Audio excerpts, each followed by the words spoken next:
Donc, je suis Jérôme Leclerc-Loisel, professeur adjoint à l'École des sciences infirmières à l'Université de Sherbrooke et j'ai travaillé sur ce projet avec Isabelle Auclair, donc une revue de la portée sur l'inclusion des proches dans les soins palliatifs et de fin de vie des personnes âgées, quelques pistes d'intervention.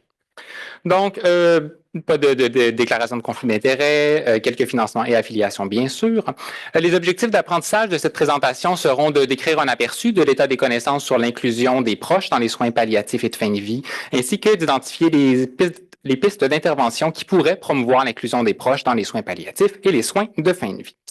Ce sera donc une présentation classique, brève mise en contexte, description du protocole et puis quelques résultats préliminaires. Donc, l'équipe, bien sûr, moi-même, Audrey Lavoie, qui est aussi candidate comme Isabelle Auclair au doctorat à la FSI à l'Université de Montréal, et professeur Anne Bourbonnais et Maryse Soulière, qui sont toutes deux membres régulières, respectivement infirmières et travailleuses sociales à l'Université de Montréal. Donc, pourquoi est-ce qu'on parle de l'inclusion des personnes, en fait, des proches aidants auprès de leurs proches âgés en centre d'hébergement? En fait, le doctorat d'Isabelle se concentre sur les soins de fin de vie en centre d'hébergement, donc un milieu de vie. Puis, actuellement, on retrouve très peu de connaissances sur ce contexte et très peu de stratégies qui sont élaborées pour favoriser la participation des proches.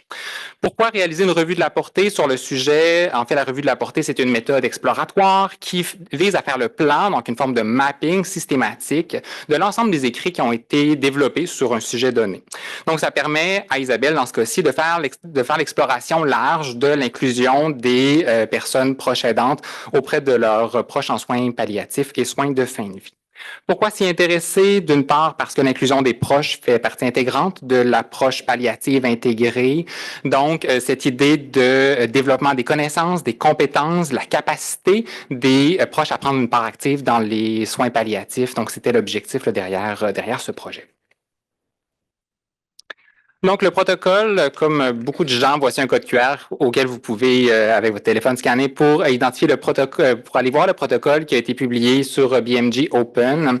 Donc, sommairement, il y a 4 questions de recherche qui visent à être répondues par ce projet. D'une part, comment est-ce que les proches sont inclus dans les soins palliatifs?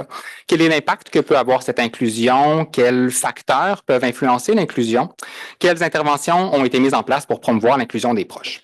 Dans cette présentation, je vais me concentrer sur les 3 soulignés, donc le comment, les facteurs et l'intervention. Pour être retenu, les écrits devaient porter sur l'inclusion des proches de personnes de 60 ans et plus en soins palliatifs, soins de fin de vie, peu importe le milieu de soins. Donc, l'inclusion est un terme ici qui a volontairement été choisi pour être large, englobant, pour inclure des concepts comme l'engagement, comme la participation, comme l'implication. Au total, il y a 63 écrits qui ont été identifiés sur un screening de 10 919 écrits dans les bases de données. Puis, ça peut paraître faible comme nombre, 63 par rapport aux 10 919, mais si on souhaitait que l'inclusion soit le concept central de l'étude, puis dans plusieurs données identifiées, l'inclusion était soit un résultat mineur ou était présent dans la discussion. Là. Donc, on souhaitait que l'inclusion soit le concept central. Donc, première question, qu'est-ce que c'est d'être inclus? Ici, on voit 2 angles d'analyse, donc d'une part au travers des proches et au travers des professionnels de la santé. Lorsqu'on parle des proches, l'inclusion se déroulait de 3 manières. D'une part, au travers de l'influence directe dans les soins. Donc, contribuer aux AVQ, coordonner les soins, naviguer le système de santé, aider dans les aspects comme la gestion de la médication, par exemple. Les proches étaient aussi présents pour documenter et protéger les droits de la personne, donc une forme d'advocacy qui visait à assurer la dignité, effectuer une surveillance dans les soins parce qu'il y avait bien sûr une forme de méfiance qu'on entend dans les médias parfois là, à l'égard des soins offerts à leurs personnes en contexte de soins palliatifs, soins de fin de vie. Finalement, plusieurs écrits mentionnaient l'accompagnement au travers de la présence physique des proches auprès des personnes âgées. En outre, les proches offraient une forme de soutien psychosocial au travers de réconfort, de normalité, en jouant de la musique, en lisant, en parlant, etc.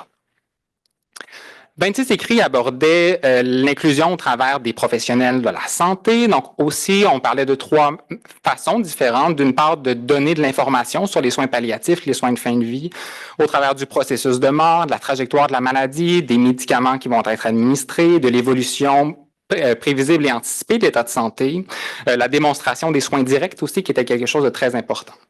Un autre aspect, c'était le soutien socio-émotionnel, offert par les professionnels de la santé sous forme de compassion, d'écoute active, de validation, de reconnaissance des sentiments, d'encouragement aussi et de soutien pour faire face aux sentiments qui étaient vécus. Finalement, quelques écrits, mais beaucoup moins parlaient de l'inclusion en termes de partenariat, que ce soit dans la prise de décision là, partagée. Deuxièmement, quels sont les facteurs d'influence?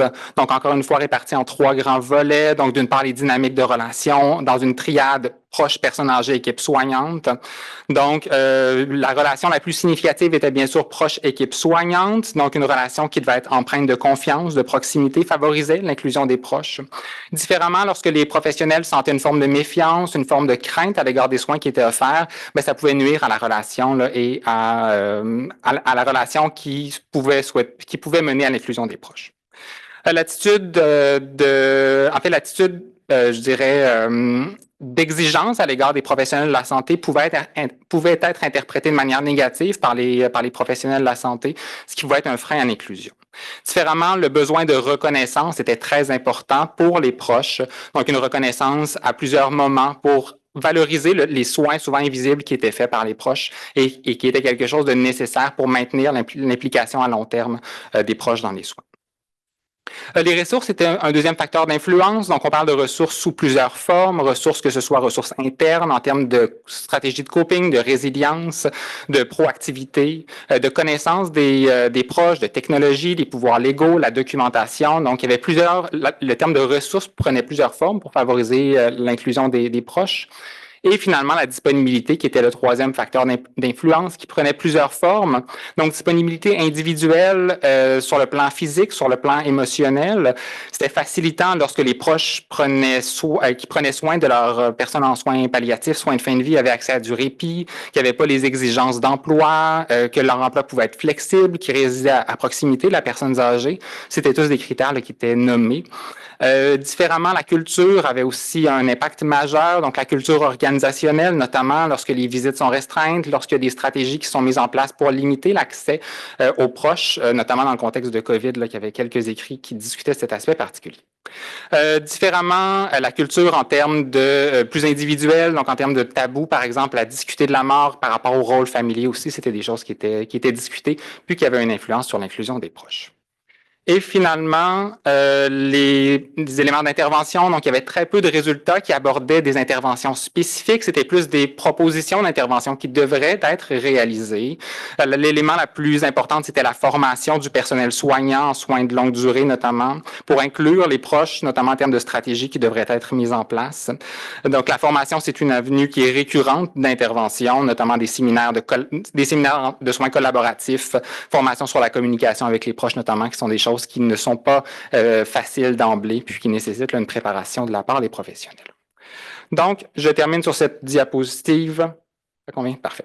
Donc, je termine sur cette diapositive. Donc, quelle piste d'intervention qui était la question posée initialement? Donc, sur le plan organisationnel puis sur le plan individuel, il y a le besoin d'améliorer la communication avec les proches pour favoriser leur inclusion dans les soins. Ça doit prendre en compte les souhaits qui sont variés à l'égard de leur inclusion, qui peut être vaste, qui peut être discuté, mais il doit y avoir des espaces d'échange qui sont clairs entre les proches, entre les professionnels de la santé pour voir comment leur place peut être intégrée au sein de l'équipe de soins. La formation était un élément clé aussi dans les interventions, formation continue, formation initiale des professionnels pour améliorer la communication notamment. Puis, les dynamiques de relations et les ressources à la disposition des proches sont des éléments aussi qui peuvent faciliter l'inclusion des proches. Il est important de développer une relation de confiance, de reconnaître les rôles, donc l'élément de reconnaissance qui était très important, de mettre en place des ressources à la disposition, notamment qui ait accès à du répit, qui ait les connaissances nécessaires là, pour faire face à ce nouveau rôle de proche aidant. Donc, voici, c'était la voix d'Isabelle qui vous a parlé. C'était une improvisation libre avec quelques notes. Donc, soyez indulgents là, à mon égard.